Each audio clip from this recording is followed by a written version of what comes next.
Good morning and welcome to Coffee for the Soul, a daily podcast that focuses on bringing you some morning meditations to get your day started off on the right track. Hosted by me, Casey Carbone. Let's jump into a story that comes from the Gospel according to John. On that last day of the festival, the great day, while Jesus was standing there, he cried out, "Let anyone who is thirsty come to me, and let the one who believes in me drink. As the scripture has said, out of the believer's heart shall flow rivers of living water." Now he said this about the Spirit, which believers in him were to receive, for as yet there was no Spirit, because Jesus was not yet glorified. What are the things that quench your thirst? Besides that cup of coffee or tea or juice or whatever your morning drink preference is, what are the things that quench your thirst? I'm not talking about filling your free time with social events or random activities, such as scrolling through the news feed on Instagram or Facebook.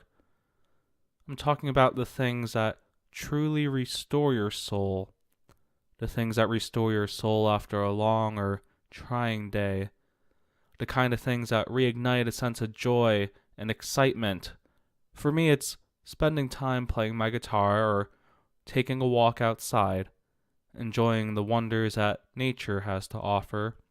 And on days where things seem to be particularly rough, I find that I am filled when I set aside time for prayer or other personal meditation. Time to really just be with my thoughts, time to check in with my feelings, and time to remind myself that the mountains I have made are really only molehills. I don't think we set aside enough time for ourselves during the day to really allow ourselves to be filled with the Spirit of God. I think we've become very good at filling our time with things that keep us occupied, but they aren't the things that quench the thirst of our souls. With so many things vying for our attention, have we made room in our hearts for God who offers us living water? I'll be the first to admit that I haven't always left room for God's Spirit to fill me in the way that it should.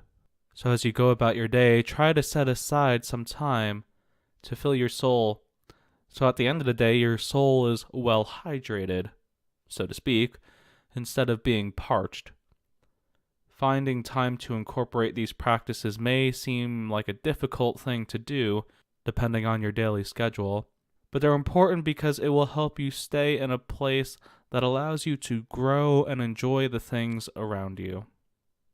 The source of that living water is right in front of us, and I don't think it plans on going anywhere anytime soon. It's just a matter of whether or not we will accept the invitation to partake of the water that brings new life to our weary and tired souls. I think that one of the most important things to remember is that we're not always going to get this self-care thing right. We aren't always going to find the time to fill our souls with the things that give it that renewed sense of life. But if not today, then there's always tomorrow. And if things don't seem to work out tomorrow, then there is always the day after tomorrow. The essential first step that we need to take is just acknowledging that we need some of that living water in the first place. So grab another cup of coffee or whatever it is you're drinking if you have time, and think about what quenches the thirst of your soul and how you can incorporate it into your daily routine. Well, you've been listening to Coffee for the Soul. Remember to stay inspired and stay caffeinated. Have a good one.